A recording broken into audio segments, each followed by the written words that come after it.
All right, welcome, guys. This is our first in-season Saturday morning show. We have Diego and Aaron back here again. For now, it'll still be a soccer fan walks into a bar. Why can't I think of the name? We're doing a group think brainstorm. There you go. To see if we want to change names or add to it or do other things with it. But welcome everyone. We're here bright and early. Very, very, very excited about the season starting off. Obviously, we were upstairs yesterday for the Friday kickoff, but we'll save that review for our Monday show. More importantly, we have in less than an hour, we have Brighton Fulham.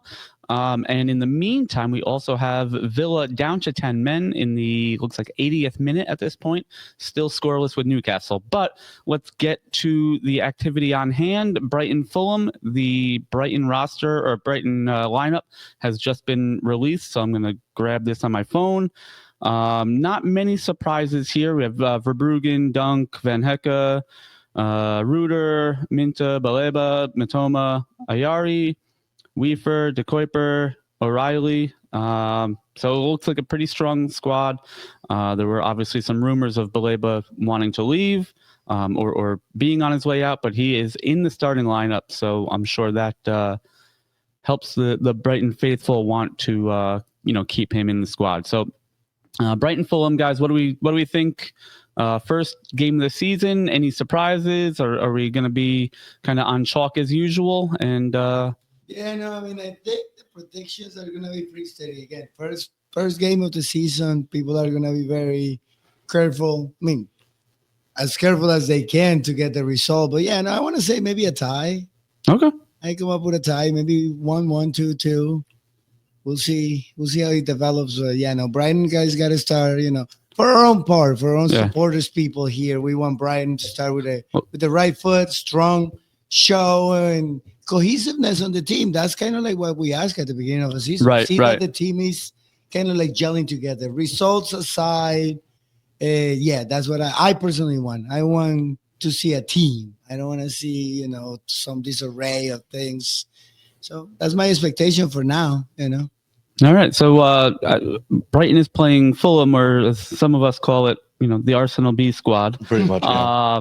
What do you think? Any predictions from you on terms of style of play or what we expect from this match? I'm expecting probably about a 1-1 draw. They both finished around the midway point of the table. They're going to be looking to at least grow upon that each. Yeah. It depends. Again, they're two teams that could go either way. They were either on the front foot or on the back foot for most of their games. So I think they're going to want to both look to start out strong. However, I think it's going to be a 1-1 draw between the both of them. Okay. And it looks like Fulham's lineup has also been released. Leno in goal, Cuenca, Bassi, Joachim Anderson, and Kenny Tete in the back four. I told you, man, Bing already had that. Bing. I cannot get over Diego's use of Bing as a search engine. Then we have Lukic, Berga in the double pivot, Iwobi, Josh King, and Harry Wilson in front, all behind Mexican international Raul Jimenez, who took the summer by storm. So a good strong lineup from both squads.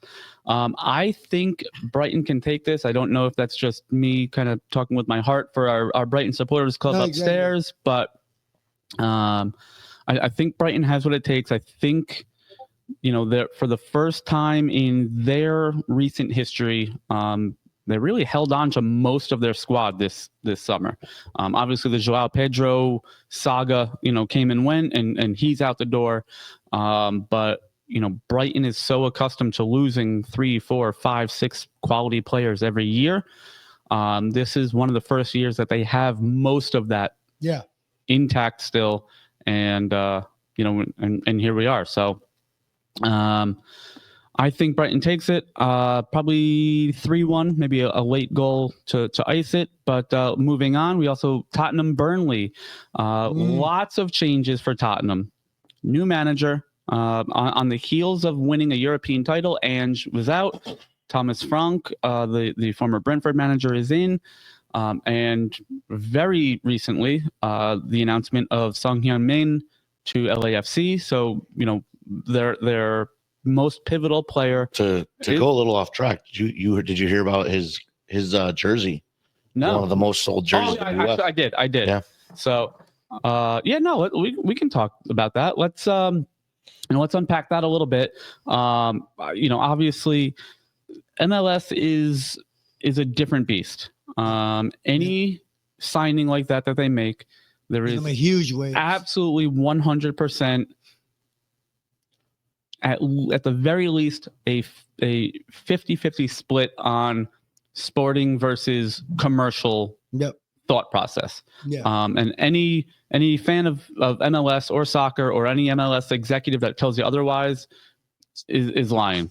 So yeah, I mean, realistically, the Son signing, especially in a West Coast city. Yeah. I believe Los Angeles has more Koreans than anywhere else outside of Korea. Yep. That was actually so this is again. I still think he has a lot to give. I as a non-Tottenham fan, he's one of my favorite players. He's even it's funny, you see the clips of him even getting sent off on vicious tackles, and he still kind of has no haters. Like, even as an Arsenal fan, how do you not love Hyun-Min Song?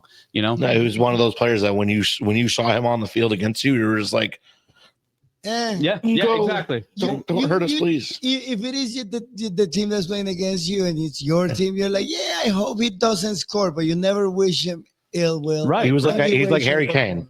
It's weird. Yeah. Tottenham always seems to find those one player where it's like you can't hate them, but they play for the wrong team. Yeah, exactly. That's what you're sad about. You're sad about that they play for them.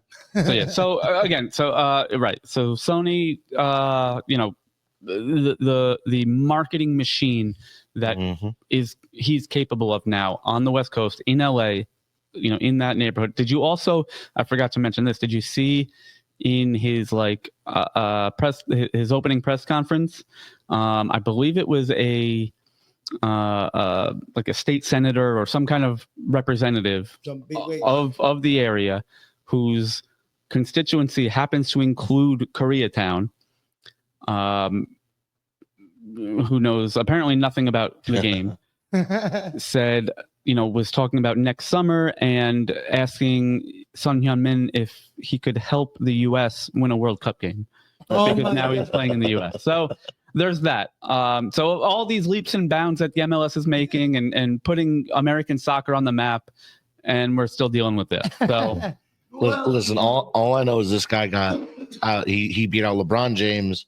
He beat out Shohei Ohtani for the most sold jersey in general. Like, that's crazy. And the dude's only been here 2 weeks. Well, for what it's worth, though, he got Messi level numbers. For what it's worth, that is certainly a factor, though, because LeBron and anyone that wants a LeBron jersey already has it, probably. Yep. Anyone that wants an Ohtani LA jersey, whether it was Angels or Dodgers, already has it. That's the difference, though. This is not a thing of like you already have the jersey. These teams come with a new jersey every single season. Yeah. Right now, it's where the NBA, at least LeBron James is talking. That's when the NBA is starting to release their stuff. Yeah, MLB not so much. We're in the I was going to say, and MLB not as much. They'll do the City Connect jerseys and stuff like that. But the other factor in that is Lakers and the Dodgers tend to be a little bit more traditional in that sense. Yeah, they're like the Yankees in the fact that they're not going to change their kit or their jerseys every year, whereas soccer clubs do. Even the traditional ones, it's a new kit every single season. I mean, Arsenal, obviously, it's red with the white sleeves. They're it's the same every year, but little nuance differences. We talked about that last time too, about how it's been a while since a team's kept the same kit for multiple years. Yeah. Yes. It's one of the things I like. The MLS does it. So they will alternate home and away kits. So you have a home kit for 2 years. And then, so in even, I'm just making up numbers, but even years, it'll be a new home kit. Odd years, it'll be a new away kit. And then, they still do the third kits, the military appreciation kits, the Pride Month pre-match kit, all this other stuff. But at least, if you're buying a home kit with naming. Yeah, the only thing is, if you get a name and number on the back, is the player going to still be there next year? But hey, that's my Fitzpatrick's Bills jersey. I bought it, and like 2 months later, the first year I bought the home and away kits for Bournemouth. I have a Tyler Adams kit, who the next year he went and changed his number, and my home kit was Dom Solanke, who quickly went to Spurs. So last year, so far, both guys are still there. I have the new Tyler Adams, number 12 kit, and Evan Nielsen away kit. So to bring it around full circle, I gotta say I do like going off topic on the Tottenham side. Yeah. So the less I have to talk about Tottenham. Tottenham who? What? Yeah. What are we talking? They lost to PSG, right? Yeah. All right, so let's keep on rolling. The big one tomorrow, the marquee match of the opening match week for the Premier League, 11:30 a.m.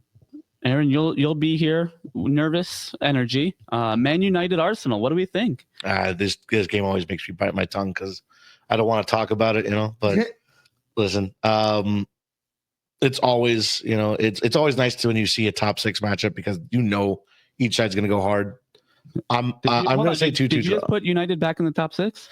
They're counted in the top 6. It doesn't mean that's where they're at. Money wise, they are in the top 6.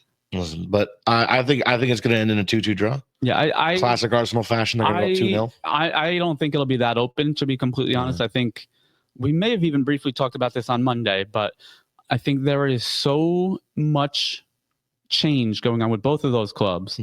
To have a big, again, this is similar to any other rivalry match where it doesn't matter how good or bad either of the squads is.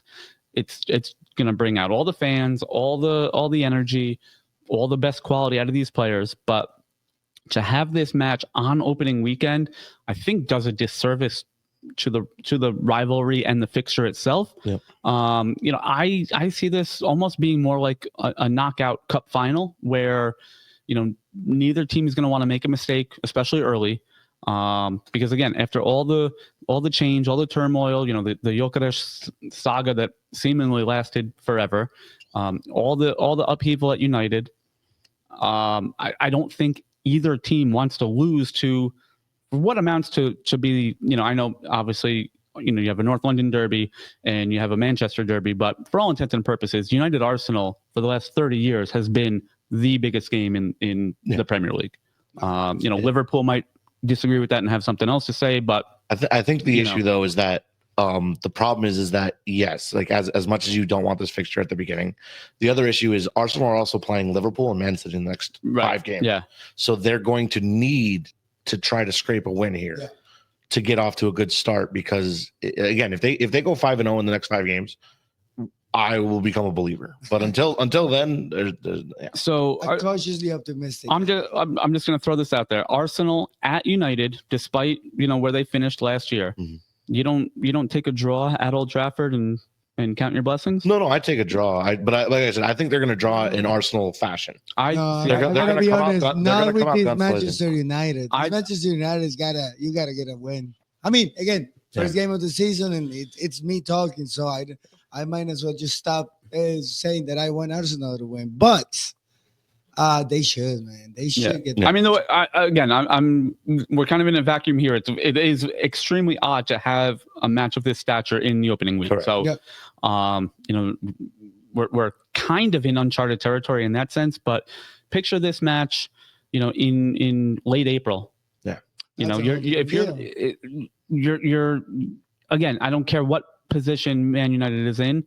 Arsenal going to Old Trafford, late April. If you're in the hunt for either the title or just Champions League spots, going there, you take a draw, you take a point.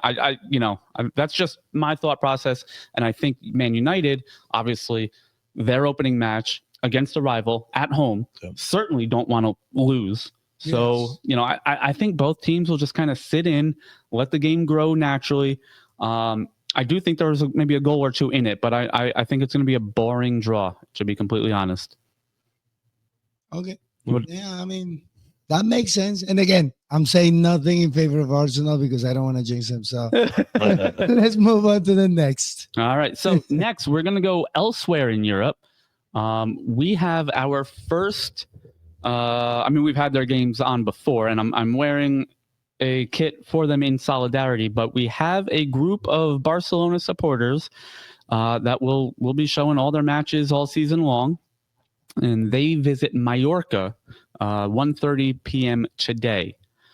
I had some stats on it. Obviously, Barca is without Lewandowski still. They are without Marc-Andre ter Stegen. I did just see this morning, I believe Marcus Rashford is eligible to play. They were able to pull some more levers, and we're still dealing with all that stuff. Diego and I talked ad nauseum for about a year and a half on that. Whether or not they were going to even be able to register players, but it looks like they'll be there. It looks like, I don't know if Rashford will be in the lineup today or not. But Barcelona visiting Mallorca. I think they're undefeated in their last 5 matches against Mallorca. Yeah. What do we think on that front? Business as usual. Yeah, I think so. I mean, they got to start strong. They got the team to start strong. And Mallorca has done some moves in the offseason, but it hasn't been nothing to write home about. Yeah. Since there hasn't been any big coverage of it. But yeah, no, it's going to be a scrappy match because Mallorca does put up a fight, but it's going to be, I want to say 3-2, maybe 4-2. All right. Something like that. Barcelona winning. Okay. Listen, you guys know my stance on La Liga. It's a 2-horse race and a 2.5-horse race. Yeah. Barcelona being one of them, I see a 3-0 win in Barca's.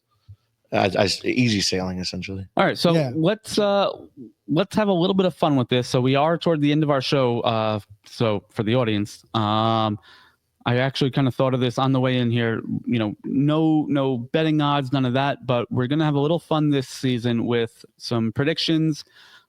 So we've picked 3 matches for the weekend for a maximum of 5 points. So each of us will pick the result. So either team to win or the draw for 1 point. An extra 2 points for a correct score, and another extra 2 points for picking a goal scorer, or in the event of a scoreless draw, if you pick no scorer, you'll get 2 points for that. So a maximum of 5 points per match. So our 3 matches here, a maximum of 15. And then as the season progresses, we can add some fun stuff as we go along. Maybe we'll get some audience members to join in on the fun as well. But here we go. Diego, let's start with you. Grab your notes. Let's see what we got. Brighton Fulham. What is your result, score, and scorer? No scorers. I actually had it 0-0. All right, so right off the bat, we have one of those rules in place. Yeah. So Diego has a scoreless draw between Brighton and Fulham. Aaron? I've got 1-1 between Brighton and Fulham, and I don't think I heard the guy that I stated was Emile Smith-Rowe in the starting lineup. I don't believe so. So I'll switch over to the other Arsenal B side of Iwobi. Alex Iwobi, yeah. All right. So mine will be Brighton to win 3-1 and a goal from Jorginho Ruder. All right. What's that? No. Yeah, you gotta be bold here. All right. Going into the Saturday afternoon match, Mallorca hosting Barcelona. Diego, what do you got? I said 3-2, I think. I just don't have any Mallorca players right off the bat, but it's going to be Yamal, I want to say, with 2 of them. And well, we just need Rafinha. one person to score a goal. Oh, all right. So we don't need every single Lamine Yamal. Needs one. All right. So and for the record, Barcelona to win 3-2. To win okay. 3-2, yes. All right, Aaron. I got Barcelona 3-0 with going the easy route, Yamal. All right. So I'm mixing it up a little bit. Let's go. Barca 2-0, Rafinha to score. That was my other guy. No, of course. All right. Sense. And finally, our Sunday marquee match, Diego, Man U and Arsenal. What say you? Oh, no, come on. I said Arsenal was going to win, and they should. No, I didn't say anything. I'm sorry. I said nothing. But Gyökeres is going to score. Gyökeres. All right. And a score line for that. Shit, I can't say it, man. You have to. All right, it's gonna be 2-0. 2-0 to 2-0 the Arsenal. Arsenal. All right, I will go next. We'll save last licks for the Arsenal fan. I think it will be, not that you get extra points for the style of game, but I think it'll be a boring 1-1 draw with Bruno scoring, possibly from the penalty spot. Oh shit. You think they're going to give him a complimentary Yes, penalty? yes. All right. And lastly, our resident gunner. What do we say? Typical Arsenal fashion, 2-2. Okay. I'm hoping, again, as I told Diego earlier today, I would be happy with second if Gyökeres puts up 30 goals. Yeah. Because then he proves everybody wrong. So I'm going to go with Gyökeres scoring his first goal. All right. Or his first official goal. All right. You heard it here. And as the year progresses, we'll figure out a way on screen somewhere to get these scores up and running. And obviously we'll keep our own tabs here, and we'll have some fun prizes and punishments maybe as the season progresses. Lowest score comes back here to where I am, to the relegation. Relegation zone. We're calling that third seat the relegation zone, although it is probably the most comfortable of the three seats. So. Oh, hell yeah. All right, so that is going to do it for us. We're going to jump right upstairs. So if you're coming in for the Brighton match, obviously you're more than welcome. We will also have Tottenham and who do they play? Burnley on a side TV. And then, of course, we have Barcelona in the afternoon. So thank you guys for watching and listening. Don't forget to like and subscribe on YouTube. Give us a follow on Instagram, Blue Sky. Jump into the Discord. If you guys want to watch matches, if you guys want to participate, we are also talking about taking this Saturday show live. So in the future, look out for the live updates and recordings, and jump into the chat, whether it's YouTube, maybe we'll throw it on Twitch as well, and Instagram. So thank you for helping us grow this wonderful channel where the three of us are just having a blast talking soccer and spending time with one another and spending time with you guys. So we'll see you up in the tap room or back on the show Monday. Cheers, guys. Cheers, people.